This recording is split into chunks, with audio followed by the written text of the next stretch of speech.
d'inspiration. Quelquefois, les thèmes que nous partageons, nous avons toujours différentes sources d'inspiration qui nous aident à comprendre quoi donner à son peuple.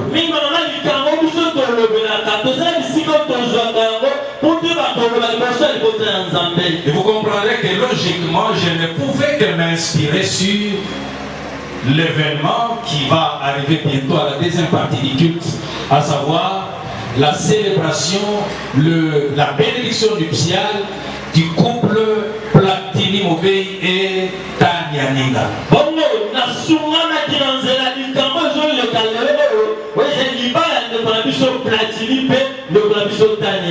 Parce qu'à la deuxième partie, je n'aurai pas peut-être l'occasion de beaucoup parler, c'est le pasteur des Platini qui prendra parole pour prêcher. Je voudrais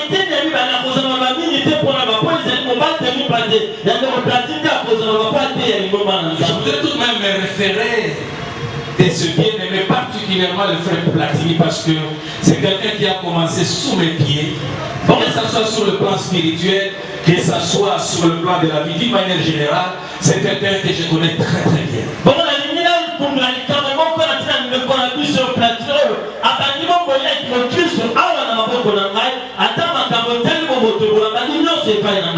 C'est là que je voudrais ce matin te parler de destin et destinée. Il y a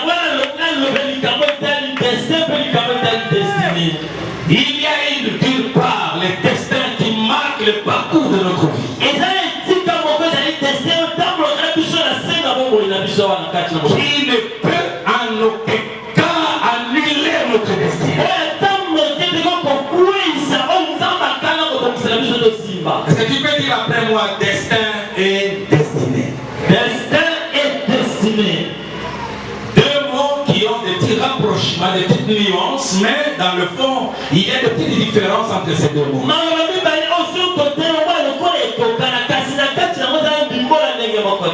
J'ai défini à ma manière la destinée comme étant le sort définitif de l'homme sur cette terre.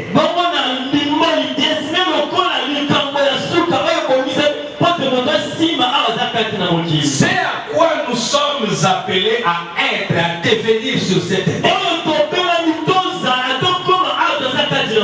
Dieu qui a permis notre présence sur cette terre des hommes ne l'a pas permise par le fait du hasard. Tu as un rôle à jouer sur cette terre.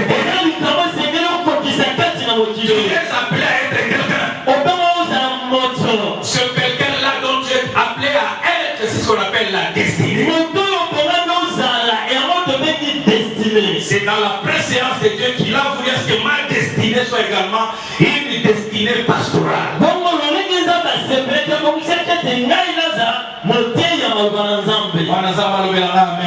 Amen. Et ça n'a pas obéngama osala. Na yiki comme on a déjà, est-ce que la bengama n'a pas monté à passe? Parce que ma camon a zomona depuis un bon moment. Est-ce que la bengama n'a pas la coupe célibataire? Na bengama, ça je comprends parce que j'en viendrai. C'est là que nous parlerons également des destins. Et j'aime si on la destin. Mais je vois mal que Dieu ait permis que quelqu'un ait une destinée mauvaise.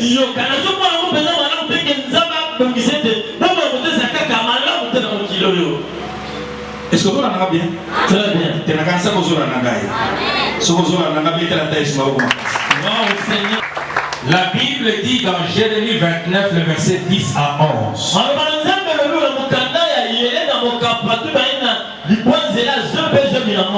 Parce que là, mon auditoire est composé des enfants de Dieu. Ceux qui ont une identité qui attire l'attention particulière de Dieu. Si vous voulez que je vous donne une petite idée de votre destinée, je vous renvoie à ce texte de la Bible qui dit, c'est Dieu qui dit cela. Je connais le projet que j'ai formé sur vous. Quel en est le contenu? Ce ne sont pas des projets de malheur. Ma destinée, ta destinée n'est pas une destinée de malheur. Selon la pensée de Dieu.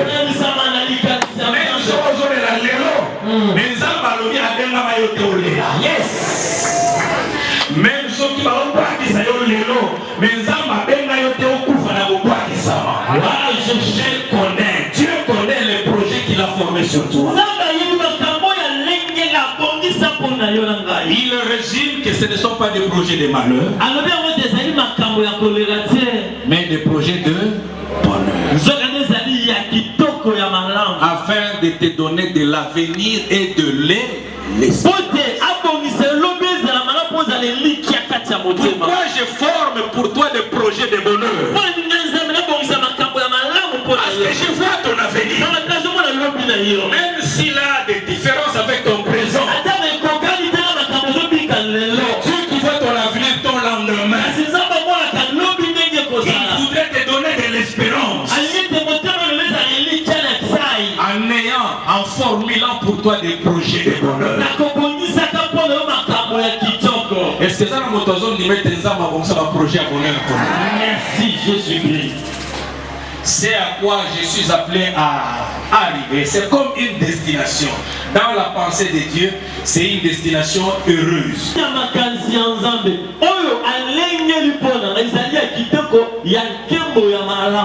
Quel que soit ce que je deviendrai dans la vie, dans n'importe quel domaine de la vie, et que l'on voit tout simplement dans ce que je serai dans la vie, la manifestation de la gloire de Dieu.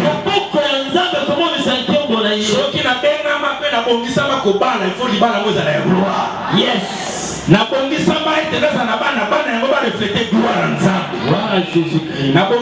nazala mosali nazala quelque part mosala wana refléter gloire ya Nzambe.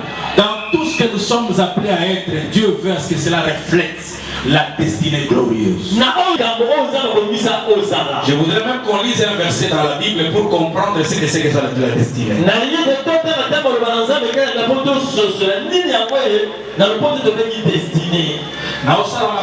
Parce que mon message sera également consommé par YouTube. Mais je vais faire un effort pour avoir un peu de temps afin que nous ne puissions pas déborder. Dans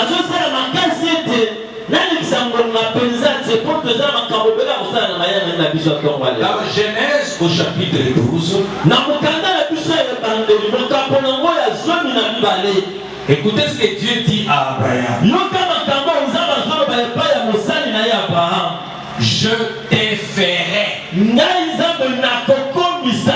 En d'autres termes, là où je vais t'amener, aujourd'hui tu ne l'es pas encore. Mais dans ma pensée pour toi, Abraham, je sais où je vais t'amener. Je sais ce que je ferai de toi. Il dit, je ferai de toi une grande nation. Je te bénirai. Et je rendrai ton nom grand. Et tu seras une source de bénédiction. Le verset 2 que nous venons de lire résume ce qu'on appelle la destinée d'Abraham.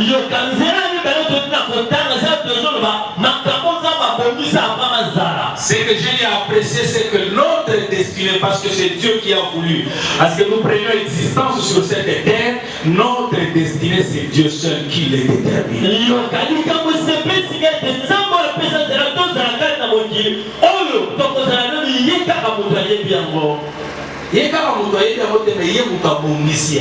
Yes. Na o déclaré que nous avons que y a une destinée dans ma bouche. Na o rappelé que c'est Dieu qui détermine ta destinée. Ne sois pas paniqué par les discours de ceux dont tu es dépendant. Si tu regardes Dieu, tu es sorti de la zate, n'a pas usala yo.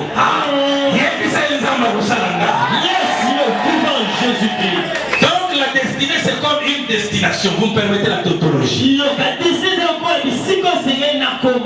Dieu le déclare aujourd'hui.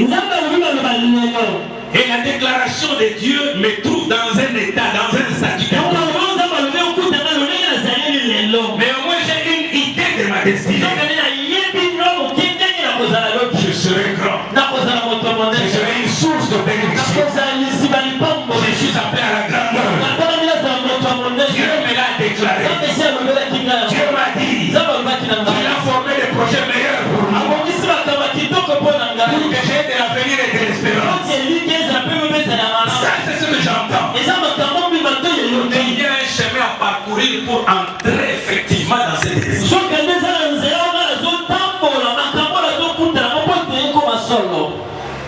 Ancien, pardon, vous allez interpréter ma langue, c'est important. Yes.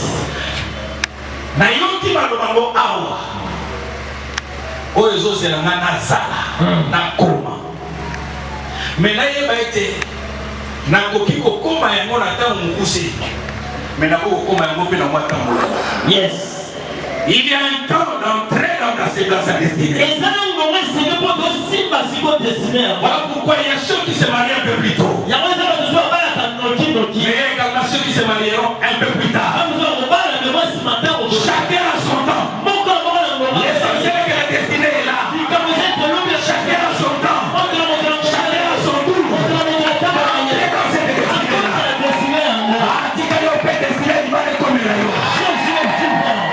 Ceux qui va sous la barre à l'âge à 21 ans, même ceux qui ont 45 ans.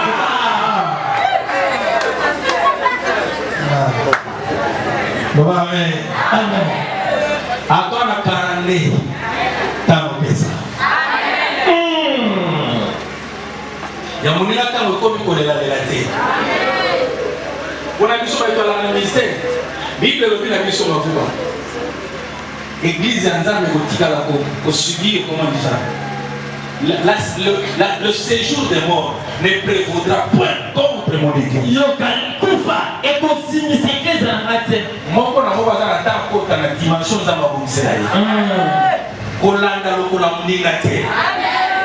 Ce pour la ninga ina kobetelo histoire pour la komona zali. So pour la lipe jama ya ta kobetelo pe histoire akoma oya zali.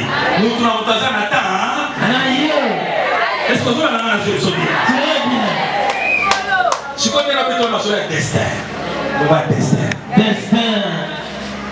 C'est là où il y a un problème. Bien écoutez-moi attentivement. Lorsque vous faites une mauvaise interprétation du destin,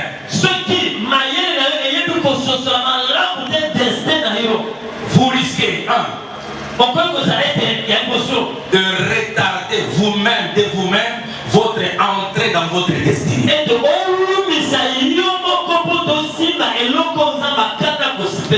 Vous risquez, je dis bien, de retarder par votre imprudence l'entrée dans votre destinée.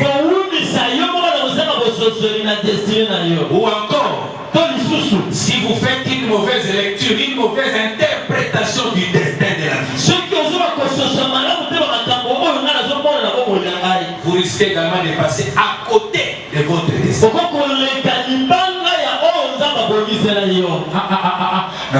le monde va comprendre. Si on a défini le destin, parce que ceux qui vont dire, ceux qui vont comprendre bien le destin, ils ont même le destin, il marque tout notre parcours avant notre entrée dans la destinée.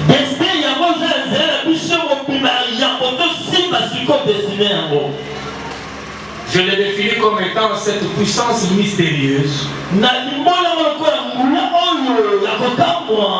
qui détermine en avance la succession des événements que nous rencontrerons dans notre parcours de vie. Il concourt quelquefois et prépare même à notre destinée. C'est comme si, comme je le dirais, il y a une puissance mystérieuse qui détermine à ce que ces choses-là vous accompagnent.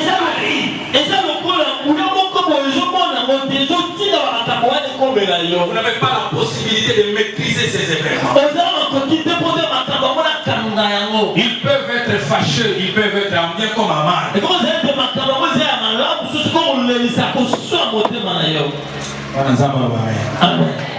Là, comme pasteur, il fallait qu'il y ait un destin qui me prépare à cette destinée.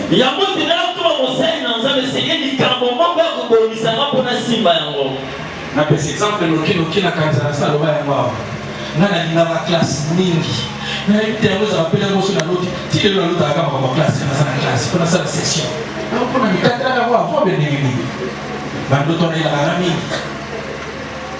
zamba kabura biso ba grâce. Je pense qu'un jour fera tout à l'heure mon zamba moko asana ba grâce wana expliquer na lota ka mingi kinazo linda donc na pa kisa la classe. Nous avons un destin en destin ici ensemble à l'événement, ok? Pour ceux qui ont la vie, et cause à la malam, et cause à la mabé. Mais ce que ça interprétation de malam, il y a retardé pour côté la carte destinée. Ou alors, ce que ça interprétation de malam,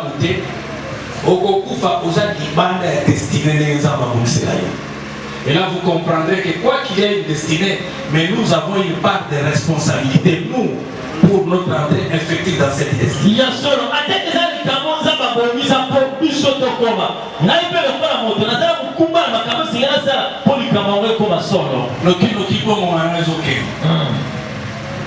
Dans 6e des humanités, dans le moins 5e, dans le 6e.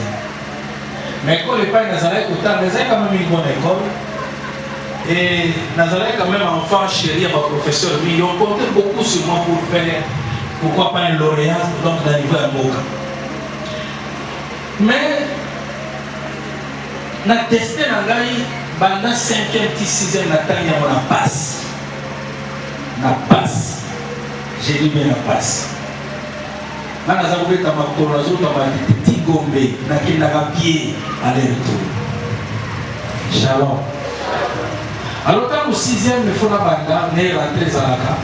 J'ai pris 3 semaines parce que je ne savais pas où trouver l'argent. Je n'avais rien pour me fournir scolaire. Donc, les lots, ils ont dit 3 semaines. 4e semaine, il m'a dit non, comment les a soutenus déjà? Moi, je au banda 3e, 4e, 5e, 6e. Et vous voyez, il a très bien parce qu'il n'a pas quand même l'école. Je suis préféré à pas avoir si madame Pembela. Sinon, non. Je dis, ah, vous avez quoi, papa, maman, on a trouvé un néo, dit, ou boulot, je dis, autant à sauter. Toute l'année, on a tamaté, et tu vas vanter. N'a pas eu besoin de la tige. Zoba Nemboula Wana, ils avaient la promotion au niveau du gouvernement. Sobozu, ils avaient fait sa bourse au Maroc et la Tunisie. On a ingénieur civil, donc l'aviation de moi. Parce que nous, les Américains, on a autant de vie, on appelle lauréat. Donc, ce qui est à la bonne tenue, qui est là pour la dimension de l'ingénieur, c'est ma famille. Mais nous avons ça, nous avons ça, nous avons un ingénieur pour la terre. Nous avons un ingénieur pour la Cameroun. Nous avons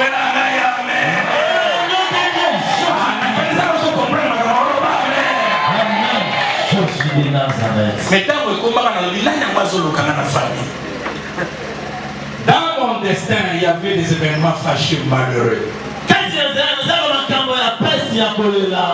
Mais ces événements, en réalité, me préparaient tout simplement à entrer dans ma destinée.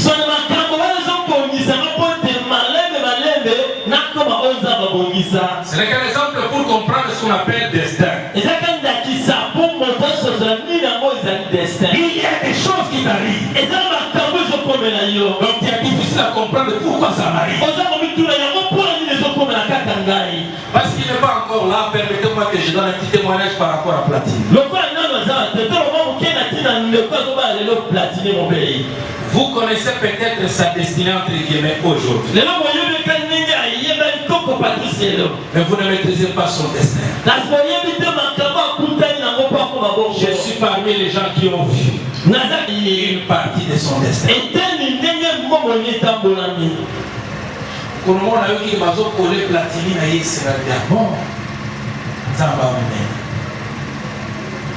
Dans la dépôt, vous savez, les dépôts étaient gérés, je pense, si j'ai encore mémoire. Au départ, il n'y avait pas Abélie, le frère Joël, il y avait beaucoup de monde. Mais j'avais cette activité pour aider également les enfants de l'église d'une certaine manière. Je me souviens à l'époque, Platini va s'approcher de moi. Il m'a dit quelque chose de très profond, ça je m'en souviens.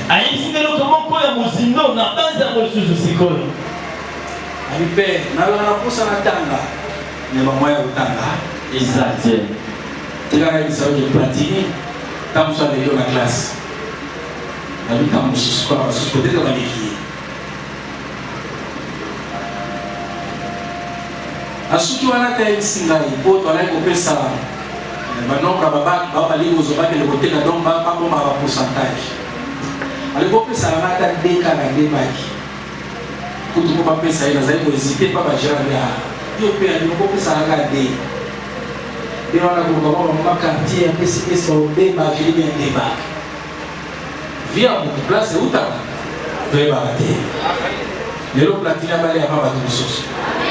Quand tu as parlé avec beaucoup d'honneur, frère, tu as une destinée. J'ai dit que tu as une destinée. Que le destin ne te complique pas.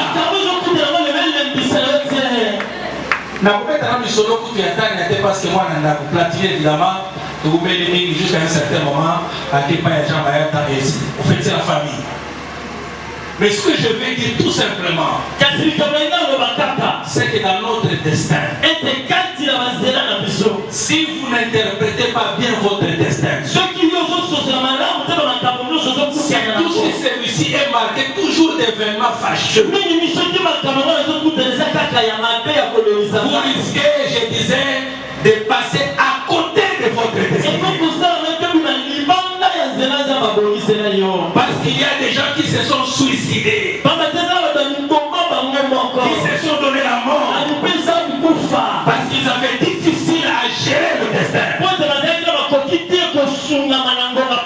Je t'interdis à te donner la mort. Même si aujourd'hui ça ne semble pas aller, ce n'est qu'un destin. La destinée, elle est haute. Elle est glorieuse. Elle est glorieuse. Je pensais que tu allais dire Amen.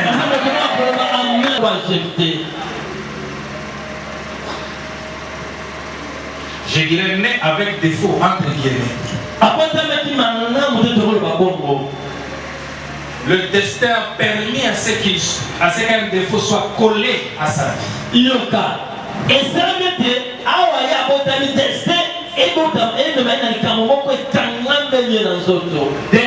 les salades de ma famille là-bas. C'est le destin.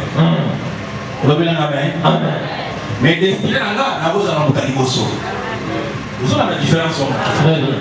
Destin, les salades que l'élo, peut-être le salade à papa et maman. Il y a un canissé là-bas. Mais destiné, il va voir le sapin marquant. Comment peut-il la peine à nos parents là-bas? Ça vous amen. Destin, les salades que l'élo. Pour là, il faut que les gobons de la maman soient dans le théâtre. Salomon. C'est ça. On les a vu voir qu'il y a une qualité de destin. Comme moi, il y a la mode de Salomon. Alléluia. Gloire à Jésus-Christ. Mais pourquoi moi je n'entre pas dans ma destinée? Le Saint-Esprit me dit, Iber, ce n'est qu'un destin. Ta destinée, elle est haute. Elle est glorieuse. Tu es la source de bénédiction. Même si aujourd'hui, tu es encore dépendant. Mais la réalité des choses, c'est que tu es la source. Je déclare que tu es la source. Je suis né avec un défaut. J'étais né avec un défaut.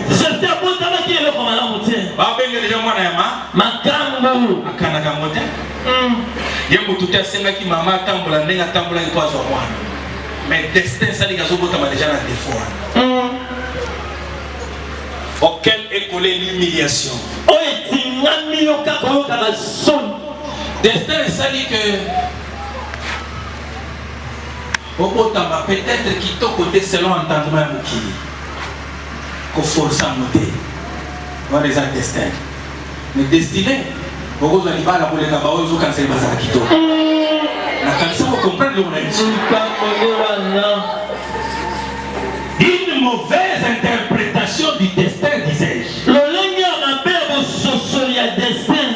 Risque de vous faire passer à côté de votre destin. Et quand vous avez des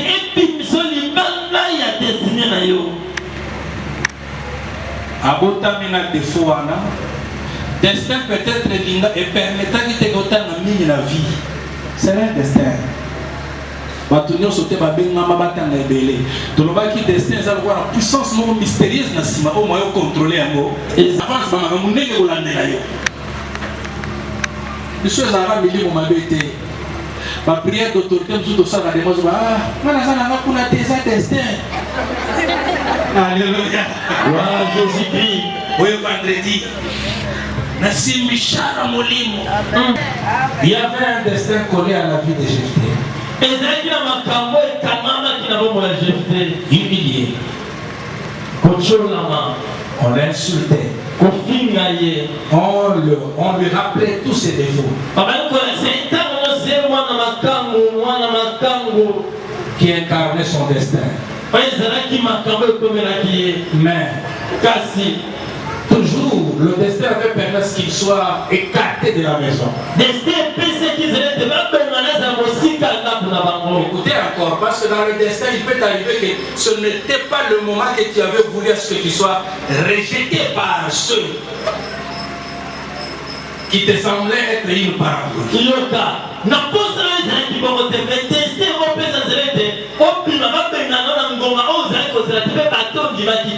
Destin permettant la vie à Jephthé,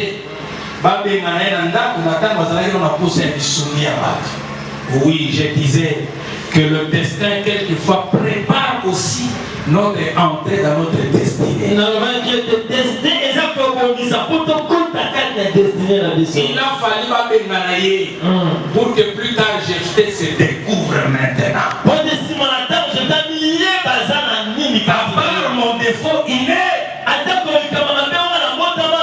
il y a une qualité que Dieu a mis en moi. Je peux user de cette qualité. Il va aller s'unir avec ceux qui avaient la même nature que lui. Les gens de rien. Destin et que vous permettre que on la place aux alliés, mais on a ma belle à destinée. Et tout ça comprend là. Parce que souvent on a la brutalité. Destin pour permettre même l'église au Nabénani. Ah, parce qu'on va mettre. Nous pouvons comprendre, le papa est venu à grave, mais le lieu où sur place, il fallait oh. Autrement. Mais moi, je vais me à l'église, je vais me reçoit la télé. Je vais me cesse. Destin est très compliqué. Est-ce que je me fais comprendre? Très bien. L'église des Indes, le boutique est en train de se localiser. Yes. Est-ce qu'il y a quelqu'un qui comprend ce que j'ai? Il fallait qu'à Bongo, pour que le Moniata, ma belle a destiné. Là, ça m'a fait à commission au Tali, à Mosoko, Canapé, la place à Messa Pauvana. Ce que ça a dit, ça, parce que pas aimé, mais pour aller à se découvrir, à commis Moutou, je vais la mamie. Amen. Dans ma commis Moutou, n'est pas Oyoana. Bah, mon agaka défaut, bah, mon agaka yaka pe comme mon cousin, n'a va reconnaître un jour. Yes! Ils reconnaîtront que tu as une destinée. Comme il pèse à l'iwate, comme il omate, destin qu'on permettre que les lots les là. Les lots va mon pas ma bazoni à ta corona yo. Mais destin va les amis peut-être pour permettre yo. Au coma, na place aux amalaki. Au coma. Vous connaissez l'histoire de Joseph, je vais faire un effort pour atterrir par là. Bon, il y a une Joseph, madame, la Bible, on sait la matin, dans ce qui ça. Déjà, avec ses songes, il donne le décor de sa destinée.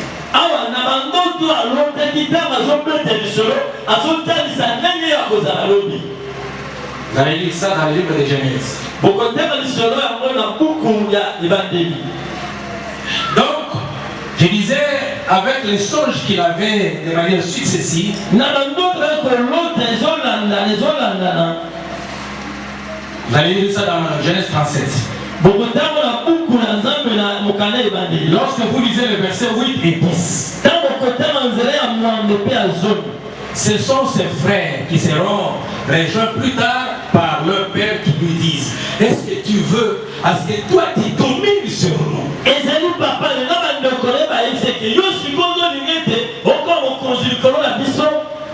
Le destin a voulu à ce que tu sois l'avant-dernier avant Benjamin. Sur le plan de la logique, tu seras dépendant de nous. Ça, c'est le destin. Mais la destinée a dit que l'étoile de Joseph sera la suprématie. Ça, c'était la destinée de Joseph. Destin, naza mwana ya avant-dernier dans ta famille. Na sengela na sungama. Destinée, et le dit que na papa, ouais, ça mourir. Na maman, ouais, ça sansa. Na bande konanga baza 11 étoiles. Ba ono so ba sala nini? Ba okuma na. Là c'est la destinée. Mais il y a une destinée, mais il y a également le temps et où je dois entrer dans cette destinée. Il y a solo destinée Ezali. Ezali on appelle ici quand le Seigneur dit quand va comme solo et qui s'ama. Dans la choix destin de Joseph. Dans la makambo comme lié. Baba dit oui naï. Même ce bazo il a eu le destin. Destin. Ba o bazo il a eu ça bazo ni maïté ba oui naïo. Ton propre pasteur. Papa n'a pas bolimo. Bato yo ida. Bandeko koza na wana même équipe.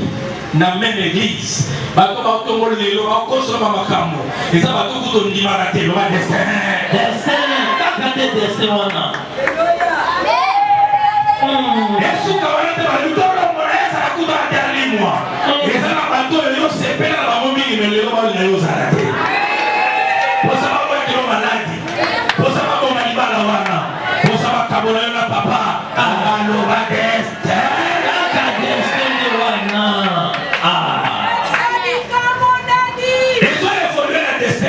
Babu qui na libulu. Mara zo kanisa na libulu soki asala ki mauvaise interprétation ya destin. Na libulu na libulu. Soko sali mauvaise interprétation ya destin. Au kota na destinée. Si kokoni kanisa. Donc là ils ont passé. Bon makambo yo na yoka ki makambo na monaki. Makambo nzamba lobaka za na projet mais Otu na tabiso bako pe kamanta. Otu na pata ba jama yata. Basala nzambe ni bazama passer. Passer wale suna. Comment na kaka destiné ko ya lelote. Il faut que se rendre compte ya destin. Et ko suna pe. Na libulu soka sala ki mauvaise interprétation ya destin comme je l'ai dit. Akoka ki mi boma. Na libulu on a beaucoup de possibilités ko mi boma. Le belé. Hein? Tala oza bakati mbele ba possibilité. Beaucoup de mamans tout ce qu'on sait niveau. Mais il doit former il y a beaucoup de possibilités dans les trous parce que tu es seul. Parce que on a vu pour le voir pour nasser. Mais il explique que la possibilité pour se prendre le miboma. Na zo ya leo miboma. Komekate. Nobela ngai na miboma te. Na kwa miboma te. Abimi si ya comme monsieur esclave, hein. Non, par là il a usala likolo na comme esclave. Oui, bien, forme. Marchandise. Alléluia. Tout le monde va aller, ça va destin, passe par le solo. Les hommes ont mais va pas ça les marchandises. Le pôle est dans le bateau, la boîte. Alléluia, tu voulais dire. Les gens ne vont pas se là. Les gens vont s'agréer là. On va destin. Destin. Destin Mémiétina. Et là, il arrive à la terre de la destinée. Si que ma collègue n'a pas ma bébé, mais c'est que ma caméra kokisama. Soka mi boma, n'a komi na mabele wana te. N'a komi peto singla di Nzambe. Mais andini oye komi comment peut permettre anyata mabele ya destinée. Yokangai. Il y a la terre de la destinée, mais il y a également le temps d'entrer dans sa destinée. Et ça,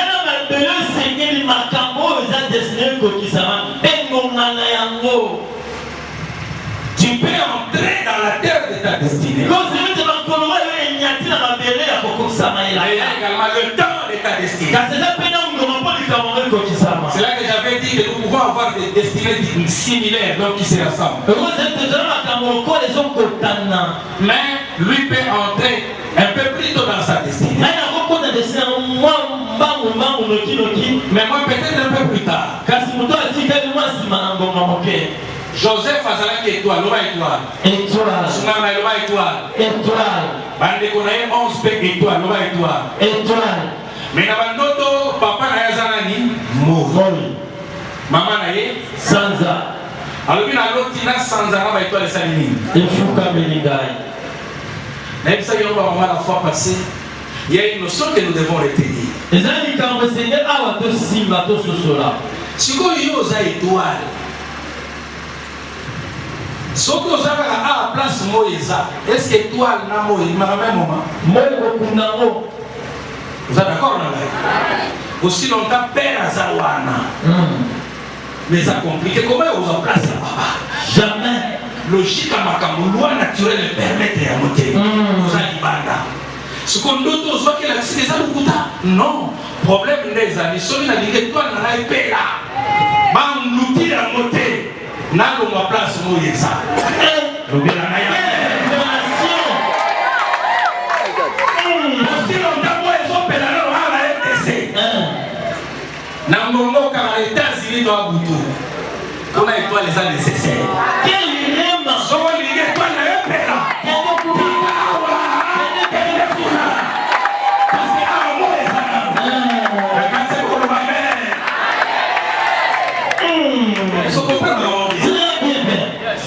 souvent tout dans la tête va faire. Moi, là, ça, le gars, il pose la chair. Oh, moi, il y a ça, non. Qui comme le wana. Oh, moi, là, ça, le logo, Nzambe. Moi, il y a wana. Batika, la bête, le logo, wana. Moi, il y a ça, non. Oh, il y a une terre. Et l'autre, ça, on va essayer de la déplacer. Aïe, aïe, aïe.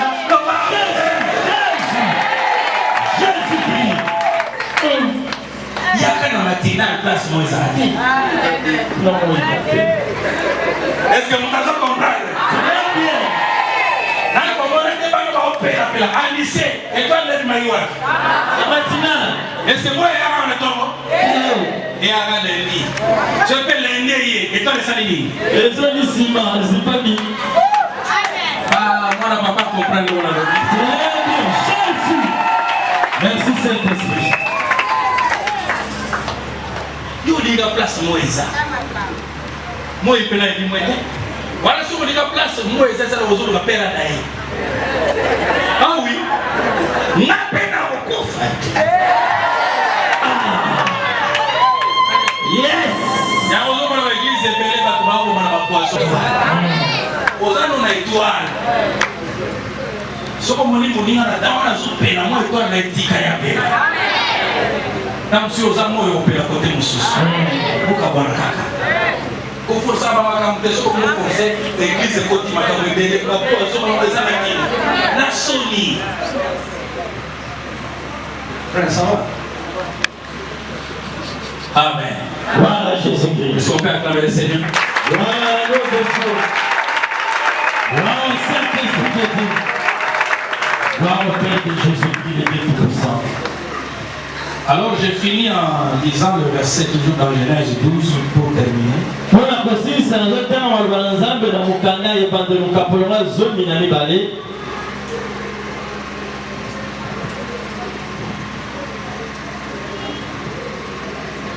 Verset 1 à verset 4.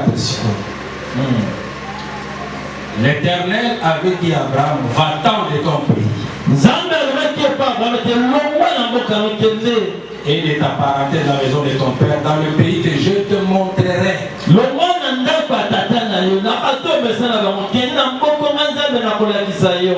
Dans le verset, il dit, et je te bénirai. C'est-à-dire, pour la pas mourayo, banana au salini, au longwa. Il y a un message qui souhaitait destiné aux arbres. Mais ceux qui ont été gérer des espèces malades, pourquoi on a destiné dans la retard, parce que vous avez dit, il faut un certain moment. Destiné à la maison, il n'y a pas de responsabilité. Il y a des choses que tu es appelé à faire pour entrer rapidement, effectivement, dans cette destinée.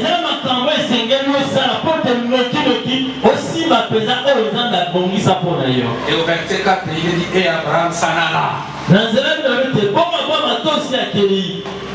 Comprends qu'est-ce que tu es appelé à faire. Les antéponza malio kuzala mtu munene ovandi na uzala mtu munene okufa bandi ngwana.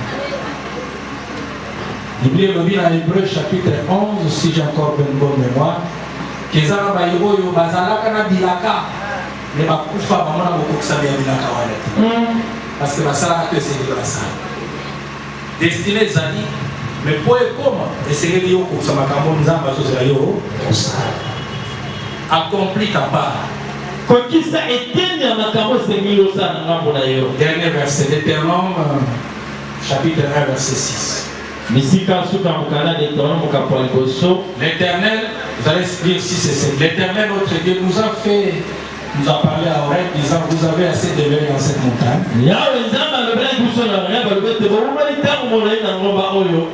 Tournez-vous et partez.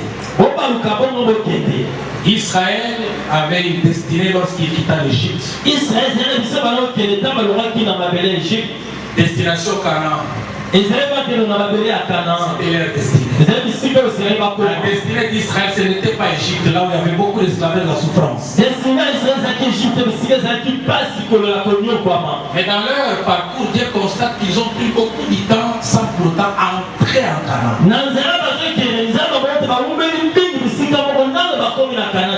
Destiné à eux, peut-être qu'il fallait que tu aies 2014, 2015, 2018. Zambe peta mamona atoko ta noki te na destinée na biso yebe dérange aye. Aye sipa na isika mais bon ya wa na molai. Ni laissez comme ça tournez-vous et partez. En d'autres termes, ce que vous courage à côté de maté. Ya kubaluka pe botambona bokozala kaka awa or awa eza kanate awa eza destinée na biso te. Tika pour la parole.